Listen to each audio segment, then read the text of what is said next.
Not just job cuts, Elon Musk eliminated Twitter days of rest and work from home policies last week, pushing a 24/7 work culture. If you're a Twitter employee who has a satisfying work-life balance, you may not want to hear what the new boss has to say. Musk cut close to 3,700 jobs at Twitter, or half of the workforce, via email last week. Musk has also removed Twitter's days of rest, monthly days off for employees to rest and recharge in its push to implement 24/7 work culture. Additionally, Bloomberg reported that Musk plans to end the company's remote work policy and ask remaining employees to return to office full-time. Fantastic. Now watch this next one here. After weeks of media teeth gnashing over Musk takeover, Twitter sees explosive user engagement. Twitter's daily user growth hit an all-time high during the first full week of Elon Musk owning the platform, according to a company document obtained by The Verge.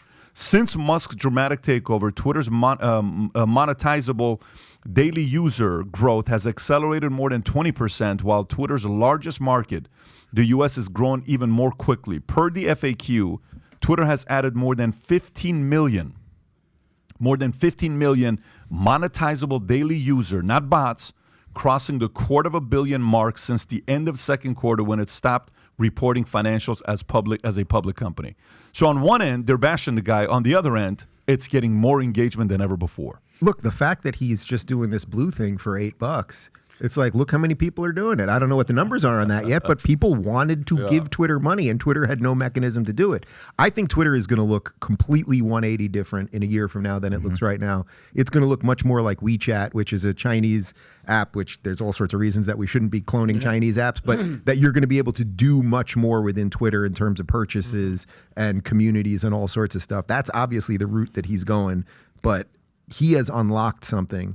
He has unlocked the fact that the government was in on it with the previous guys, and Jack Dorsey should be hauled in front of Congress again and again. I know nothing ever comes of it when they do it. Of course. But Jack Dorsey has a lot to pay for. They still have to expose what really happened with the laptop and who fully decided all of this stuff, and was a call put in by the government to Vijay Agade, who is the head of trust and safety. And there's so much that he can expose right now. And COVID and all that. Hence why Joe Biden is up there going, we'll find something. And also, don't forget one thing with the $8 and how he's trying to monetize. He's realizing he can't just rely on corporate advertisers to continue, operating how they have been. Because how many advertisers have already pulled out of Twitter? No, something like 50. This is definitely your guys' department more than mine, but has anyone ever bought a company at the premium that he bought a company at, and then within 2 weeks fired 75% of the workforce? Like, is there any comparable to that anywhere? Pat, is that normal? Where someone bought something at such a high price? Not this size. No, not at this size. Not at this size. It happens all the time with smaller companies, but not at bigger companies. Sam, would you agree with that? Not at this kind of a scale. Buying something at a premium and then doing something like this, that's not usually the way it works. The way it works is, it's 1995 and you buy Harley Davidson when it's really having a tough run, but it's a beautiful brand and it's got products that can be revived. Then you remove half of the people and you restructure it, and then you take off again because it's Harley Davidson. That happened to Harley Davidson a couple times in cycle, but it's never a premium where you pay like this huge premium for it and say, okay, I'm going to do this. Also, try to imagine what so many of these employees were doing on the DL. Like now that we have some insight, and this is what he really has to expose if he wants to clean it up and then move the company forward. It's like, how many of those employees were reading your DMs? Because there's no doubt that they were. 100%. There's just no doubt that they were. How many of them were making sure that, for example, in July of 2021, when I tweeted out that mandates were coming and vaccines weren't working and I got suspended on Twitter, was that either the government that did it or was it an insider at Twitter that did it? He can now figure this all out. They have logs of all of this stuff. This is not, they can't paper shred all of this.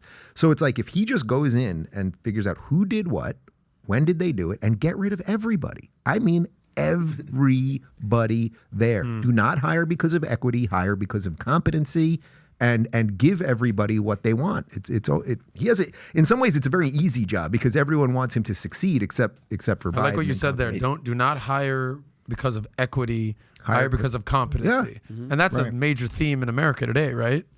It's very bizarre. I don't hire people based on the color of their skin. If you're looking for more honest and thoughtful conversations about politics instead of nonstop yelling, check out our politics playlist. And if you want to watch full interviews on a variety of topics, watch our full episode playlist all right over here. And to get notified of all future videos, be sure to subscribe and click the notification bell.